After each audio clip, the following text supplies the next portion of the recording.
Assalamualaikum warahmatullahi wabarakatuh. Selamat datang di video pembelajaran tentang teknik representasi permukaan. Perkenalkan, saya Ripa Setiawan dari kelas IF 4A. Dalam video ini, saya akan membahas berbagai teknik yang digunakan untuk mempresentasikan permukaan dalam bentuk digital, mulai dari pendekatan eksplisit hingga parametrik, serta penerapannya dalam visualisasi 3D dan komputasi modern. Baiklah, mari kita mulai pembahasannya.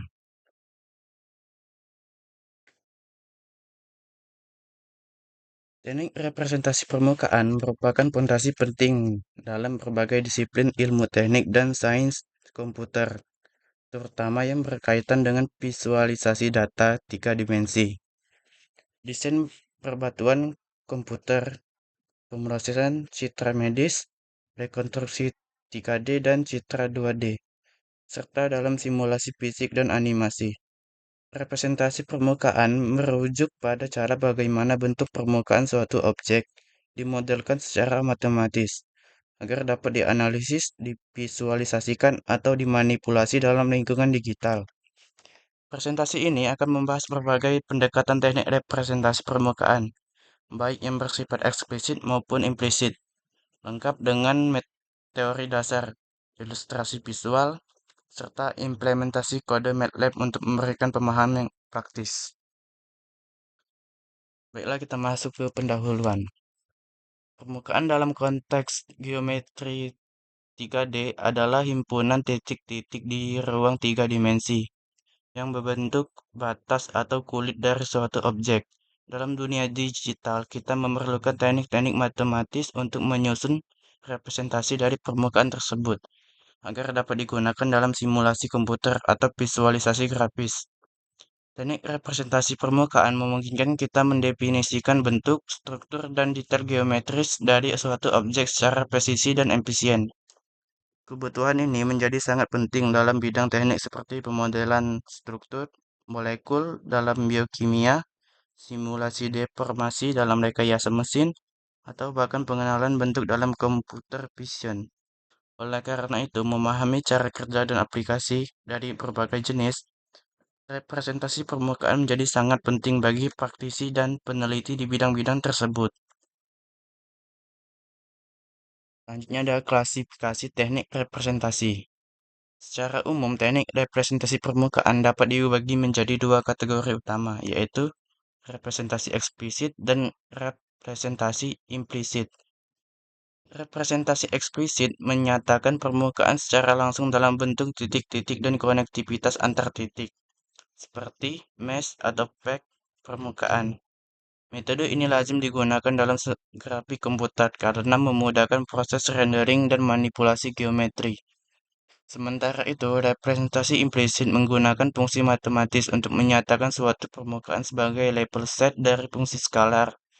Misalnya, permukaan adalah kumpulan titik, yaitu X, Y, dan Z yang memenuhi F, yaitu X, Y, dan Z sama dengan 0F, X, Y, dan Z sama dengan 0F, X, Y, dan Z dan sama dengan 0. Metode ini unggul dalam menangani topologi kompleks dan deformasi. Keduanya memiliki kelebihan dan keterbatasan masing-masing, tergantung pada konteks penggunaan dan tujuan akhir dari pemodelan permukaan. Representasi eksplisit. Representasi eksplisit menggambarkan permukaan secara langsung dengan mendefinisikan posisi titik-titik di ruang dan bagaimana mereka terhubung. Metode elemen permukaan seperti segitiga atau persegi panjang. Ini memungkinkan pengguna atau sistem untuk mengetahui dengan tepat geometri permukaan yang sedang dimodelkan. Representasi ini banyak digunakan dalam CAD, animasi, dan grafik komputer karena kompatibilitasnya dengan algoritma rendering. Selain itu, struktur eksplisit seperti polygon mesh dapat dengan mudah diubah, dimanipulasi, atau disederhanakan. Namun metode ini kurang fleksibel saat menghadapi perubahan bentuk topologi, misalnya objek yang membelah atau bergabung. Polygon mesh adalah bentuk representasi eksplisit yang paling umum, di mana permukaan objek dipresentasikan sebagai kumpulan poligon planar, umumnya segitiga atau triangular mesh. karena stabilitas dan efisiennya dalam rendering. Tiap mesh terdiri dari simpul atau vertices, sisi, yaitu edges, dan wajah, yaitu face. Struktur ini digunakan secara luas dalam pemodelan objek 3D untuk keperluan game, simulasi, hingga rekonstruksi citra medis. Dengan menggunakan mesh, kita dapat mengontrol resolusi tingkat detail dari suatu permukaan, memungkinkan proses komputasi yang efisien namun tetap presisi. Perangkat lunak seperti Blender dan AutoCAD menggunakan format file berbasis polygon mesh seperti OBJ atau STL. Struktur data mesh. Struktur data untuk polygon mesh memainkan peran penting dalam efisiensi penyimpanan dan manipulasi permukaan. Informasi dasar yang disimpan meliputi daftar simpul, yaitu posisi titik dalam ruang 3D, daftar wajah, yaitu indeks ke simpul-simpul yang menyusun poligon, dan kadang-kadang yaitu sisi atau edges. Struktur lanjutan seperti half edge dan wide edge menyediakan cara untuk melacak hubungan antar elemen secara efisien, memungkinkan traversal mesh, perhitungan normal permukaan, dan editing topologi dengan cepat. Struktur ini sangat penting dalam pengolahan permukaan seperti simplikasi mesh, smoothing, atau subdivisi. Berikut adalah contoh kode MATLAB visualisasi permukaan dengan SURF. Di sebelah kiri ada gambar dari kode MATLAB-nya, bisa dilihat di sini. Kode MATLAB di samping adalah contoh klasik dari visualisasi permukaan eksplisit. Fungsi meshGrid digunakan untuk membuat koordinat grid 2D, sedangkan Pix menghasilkan data permukaan 3D yang kompleks dan menarik secara visual. Fungsi SURF menampilkan permukaan berdasarkan data X, Y, dan Z, dan shading interp membuat permukaan terlihat lebih halus dengan interpolasi warna. Visualisasi ini sangat bermanfaat dalam bidang teknik dan sains, terutama untuk memahami variasi spasial pada permukaan data. Ini adalah contoh outputnya dari visualisasi permukaan menggunakan fungsi.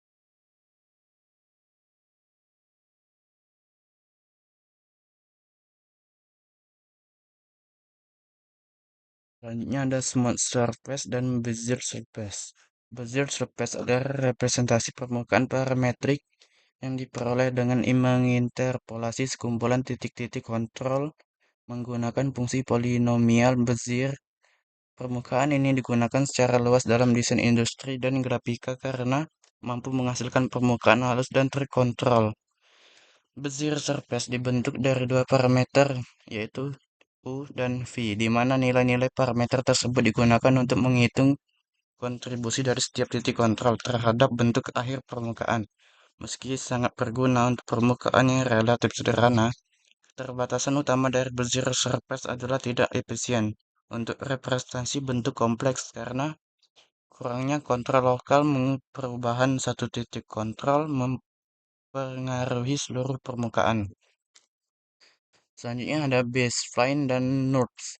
B-spline adalah pengembangan dari Bezier surface yang memungkinkan kontrol lokal atas bentuk permukaan, sehingga lebih fleksibel dan efisien untuk pemodelan kompleks. Lalu NURBS atau Non-Uniform Rational B-splines adalah bentuk paling umum dan canggih dari B-spline karena memungkinkan representasi bentuk geometri presisi seperti lingkaran, elips, atau spiral yang tidak bisa dipresentasikan secara akurat dengan polinomial biasa. NURBS mendukung kontrol bobot atau weight pada titik kontrol, sehingga desainer dapat mengatur seberapa besar pengaruh setiap titik terhadap bentuk akhir permukaan.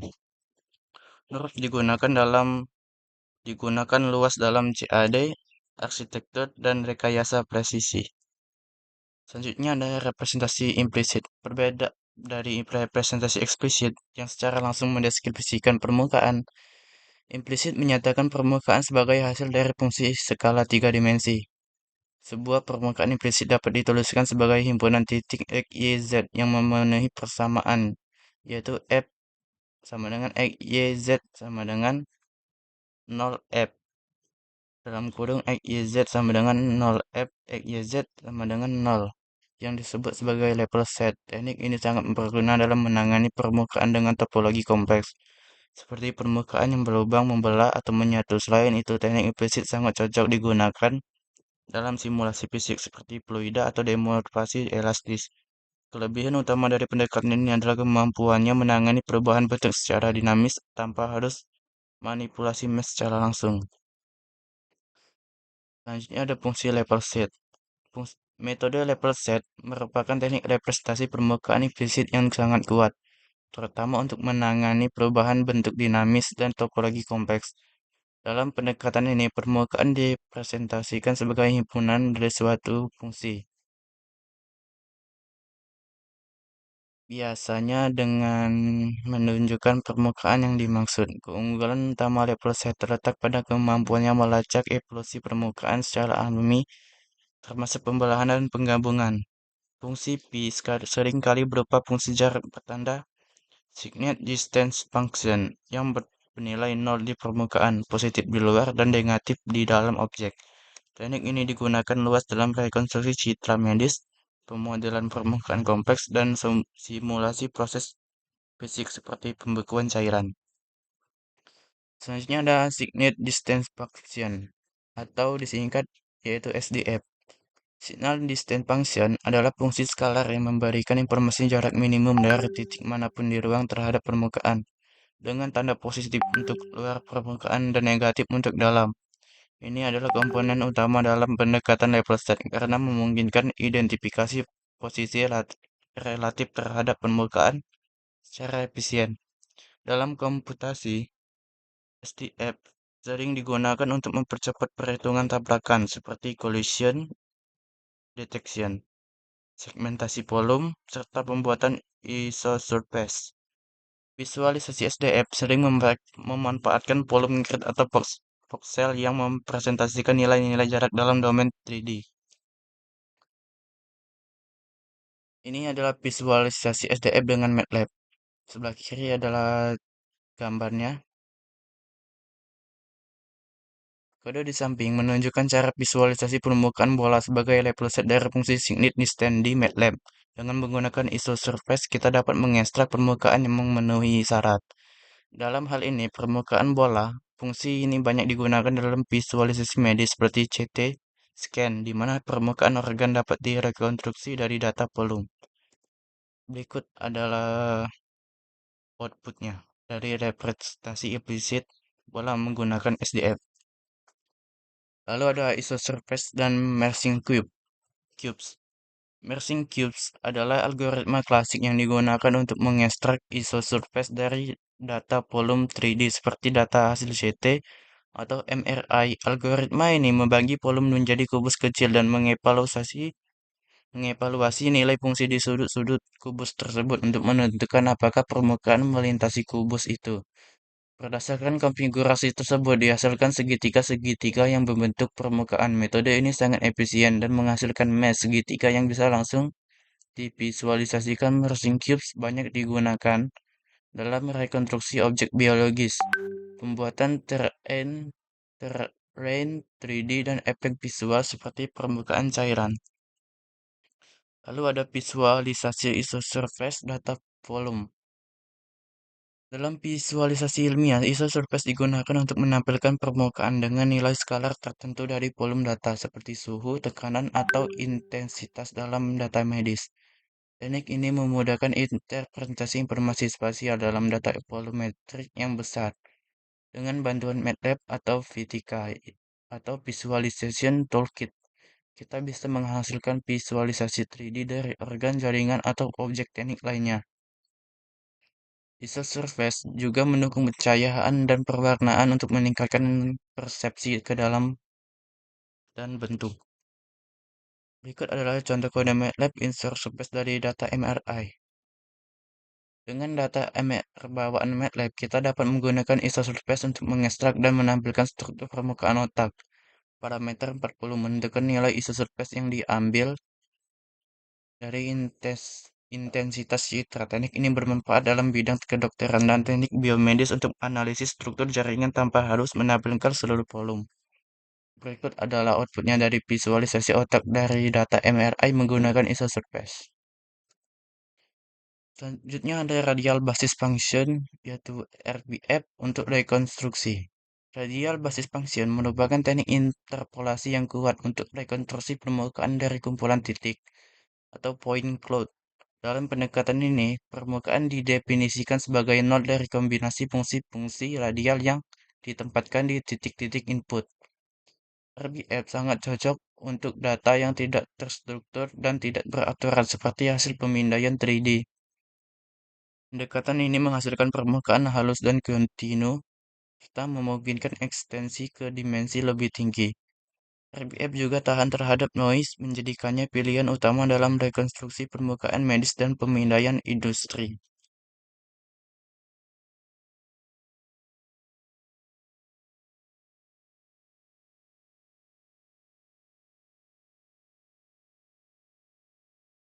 Selanjutnya ada contour plot pada representasi permukaan. Contour plot adalah teknik representasi permukaan dalam dua dimensi dengan menampilkan kurva-kurva yang menghubungkan titik-titik dengan nilai fungsi yang sama.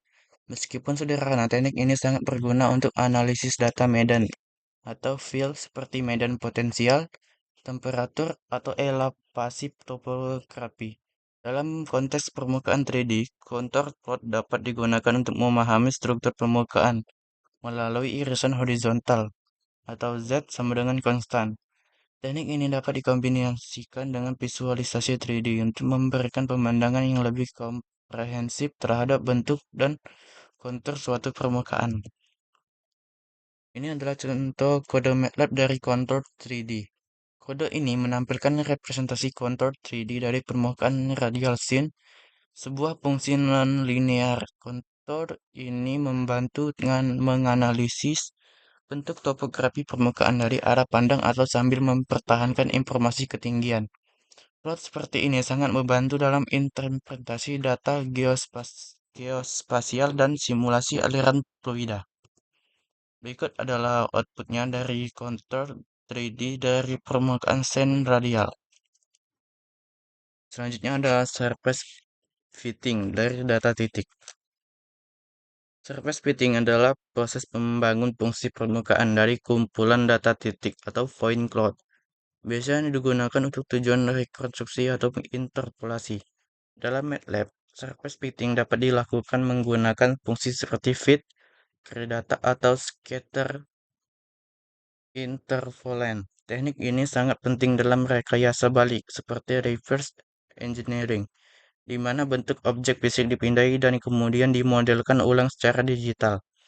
Kualitas surface fitting sangat tergantung pada distribusi dan jumlah titik input, serta pemilihan model fitting yang tepat, atau polinomial, spline, atau fungsi khusus. Ini adalah interpolasi permukaan dengan grid data. Interpolasi permukaan menggunakan fungsi grid data memungkinkan kita untuk membangun permukaan halus dari sekumpulan data titik yang tidak terstruktur. Teknik ini sering digunakan untuk mengisi celah dalam data atau menghasilkan model permukaan dari data yang tidak lengkap. Ini adalah contoh dari gambarnya. Dan ini adalah outputnya dari interpolasi permukaan. Keuntungan dari interpolasi permukaan dengan grid data adalah kemampuannya untuk mengisi data yang hilang dan menghasilkan permukaan yang halus. Namun interpolasi ini bisa menjadi sangat lambat jika jumlah titik data sangat besar. Selanjutnya adalah representasi permukaan dengan teknik level set. Teknik level set digunakan untuk menggambarkan permukaan objek yang berubah secara dinamis seperti dalam simulasi fisik atau pemodelan bentuk organik. Teknik ini berbasis pada evolusi fungsi tingkat yang menggambarkan posisi permukaan. Di sebelah kanan adalah contoh gambarnya, dan ini adalah outputnya. Keuntungan teknik level set adalah kemampuannya menggambarkan permukaan yang berubah dinamis dan sangat presisi. Kekurangannya adalah teknik ini memerlukan komputasi yang sangat tinggi, terutama untuk objek yang lebih besar dan kompleks. Selanjutnya ada visualisasi permukaan dengan pencahayaan Gouraud. Pencahayaan Gouraud adalah teknik pencahayaan yang digunakan dalam grafika komputer untuk menghasilkan efek pencahayaan halus pada permukaan. Teknik ini berguna untuk memperindah visualisasi permukaan dalam pemodelan 3D. Berikut adalah contoh kode MATLAB-nya. dan ini adalah hasil outputnya. Keuntungan pencahayaan Gouraud adalah kemampuannya untuk memberikan pencahayaan halus pada permukaan. Namun, kekurangannya adalah pencahayaan ini tidak selalu menggambarkan bayangan atau cahaya yang sangat realistik pada objek yang kompleks. Selanjutnya ada teknik pencahayaan Phong.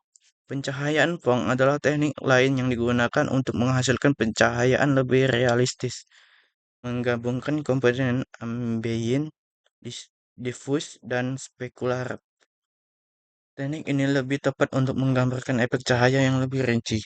Ini adalah contoh kode MATLAB-nya, dan ini adalah outputnya. Pencahayaan Phong menghasilkan pencahayaan yang lebih realistik dibandingkan Gouraud, terutama untuk objek dengan permukaan reflektif. Namun, pencahayaan ini memerlukan perhitungan komputasi lebih banyak yang dapat memperlambat rendering. Tren dan inovasi terkini. Teknik representasi permukaan terus berkembang seiring kemampuan dalam komputasi grafis, pemindaian 3D, dan pembelajaran medis. Deep learning kini digunakan untuk segmentasi permukaan otomatis, rekonstruksi dari citra 2D, dan prediksi bentuk 3D dari gambar. Sementara itu, teknik berbasis Neural Implicit Surface seperti Deep SDF atau NERP memungkinkan representasi bentuk kompleks dengan efisiensi tinggi dalam ruang kontinual. Di bidang manufaktur, integrasi antara pemindaian dan representasi permukaan membuka peluang besar dalam pencetakan 3D, presisi tinggi, dan kontrol kualitas itu otomatis. Tantangan dalam representasi permukaan. Beberapa tantangan utama dalam representasi permukaan meliputi pengelolaan kompleksitas data, yaitu ukuran yang sangat besar, kesulitan dalam rekonstruksi dari data noisy, dan kebutuhan untuk kompatibilitas format data antar perangkat lunak. Selain itu, pemilihan metode representasi yang tepat untuk berbagai aplikasi atau visualisasi, simulasi, dan desain memerlukan pemahaman yang mendalam terhadap karakteristik data dan tujuan akhir. Tantangan lain adalah dalam segmentasi otomatis, di mana akurasi sangat tergantung pada kualitas permukaan dan kerap kali masih memerlukan intervensi manusia. Baiklah, kesimpulannya adalah teknik representasi permukaan merupakan pilar utama dalam berbagai disiplin ilmu dan industri, mulai dari visualisasi medis, rekayasa produk, hingga simulasi fisika dan AI. Dengan semakin meningkatnya resolusi data dan kompleksitas model, kebutuhan akan teknik representasi yang efisien, fleksibel, dan adaptif pun makin mendesak. Kombinasi metode klasik seperti MES dan NURBS dengan pendekatan modern seperti Neural Surface membuka peluang baru untuk model 3D yang lebih akurat, interaktif, dan otomatis. Di masa depan, integrasi antar pemrosesan permukaan dengan machine learning akan memainkan peran penting dalam menciptakan sistem cerdas berbasis geometris. Baiklah, demikianlah penjelasan mengenai teknik representasi permukaan. Semoga video ini dapat memberikan pemahaman yang lebih jelas tentang bagaimana permukaan direpresentasikan dalam dunia digital, baik untuk keperluan rekayasa, desain, maupun visualisasi ilmiah. Baik, terima kasih telah menyimak video ini sampai selesai. Saya mohon maaf jika ada kekurangan dalam penyampaian materi saya. Saya akhiri. Wassalamualaikum warahmatullahi wabarakatuh.